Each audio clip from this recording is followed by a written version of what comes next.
হঠাৎ করেই বাসায় দেখি আমার আম্মুর চাচাতো বোন এসে হাজির। তো এদিকে আম্মু তো গল্পে ব্যস্ত, তাই আমাকে বললো ঝটপট করে কিছু একটা বানিয়ে দিতে। তাই কি বানাবো ভাবতে ভাবতে ডিম দিয়ে এই মজাদার নাস্তাটি বানিয়ে দিলাম, আর সাথে কিন্তু চাও ছিল। আন্টি কিন্তু খেয়ে অনেক বেশি প্রশংসা করেছিল। আপনারা বাসায় ট্রাই করতে পারেন, দেখবেন সবাই অনেক বেশি পছন্দ করবে। নাস্তা তৈরি করার জন্য প্রথমে একটি বোলের মধ্যে দিয়ে দিব 1 কাপ পরিমাণ ময়দা। এরপর এখন এর মধ্যে অ্যাড করে দিব ডিম।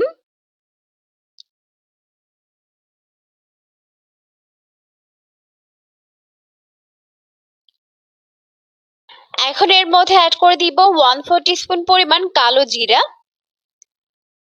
কালো জিরা থাকলে দিবেন, আর না থাকলে না দিলেও হবে, তবে দিলে টেস্ট এবং ফ্লেভার দুইটাই ভালো হয়। এরপর এখন এর মধ্যে অ্যাড করে দিব 1/4 কাপ পরিমাণ চিনি। এরপর দিয়ে দিব 1/2 চামচ পরিমাণ লবণ। এখন প্রথমে ডিম আর চিনি একত্রে ভালো করে মিশিয়ে নিব।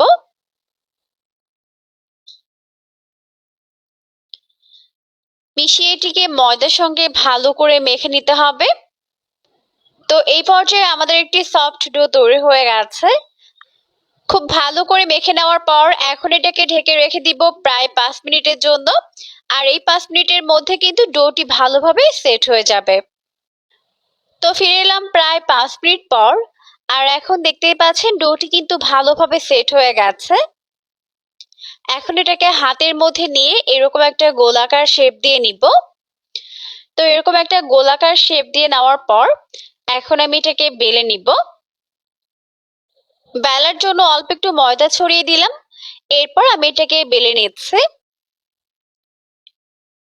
তো এভাবে চারপাশে ঘুরিয়ে ঘুরিয়ে এটাকে বেলে নিতে হবে, আর উপর থেকে এভাবে একটু ময়দা দিয়ে দিব, তাহলে কিন্তু বেলার সময় এটা আর লেগে যাবে না।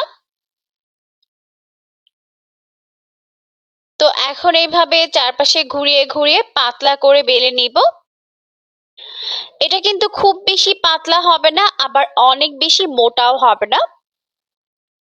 তো এখন আমাদের এটা বেলে নেওয়া হয়ে গেছে। এরপর নাস্তা শেপগুলোকে বানিয়ে নিব। আমাদের সবার বাড়িতে কিন্তু এরকম স্টিলের গ্লাস থাকে, তো স্টিলের গ্লাস দিয়ে আমি এভাবে এটাকে কেটে নিচ্ছি। তো প্রথম অংশটিকে বাদ দিয়ে আমি এরকম অর্ধচন্দ্রের মতো করে এটাকে কেটে নিব। তো পুরোটা ডো আমি এভাবেই কেটে নিব, দেখতেই পাচ্ছেন এরকম অর্ধচন্দ্রের মতো করে কেটে নিতে হবে।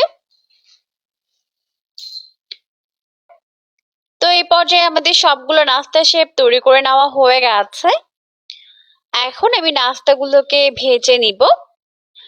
নাস্তাগুলোকে ভাজার জন্য প্রথমে চুলায় একটা প্যান বসিয়ে দিয়েছে। যথেষ্ট পরিমাণে সয়াবিন তেল দিয়ে তেলটিকে ভালোভাবে গরম করে নিতে হবে। এরপর এর মধ্যে একটি একটি করে নাস্তার শেপগুলোকে দিয়ে দিব।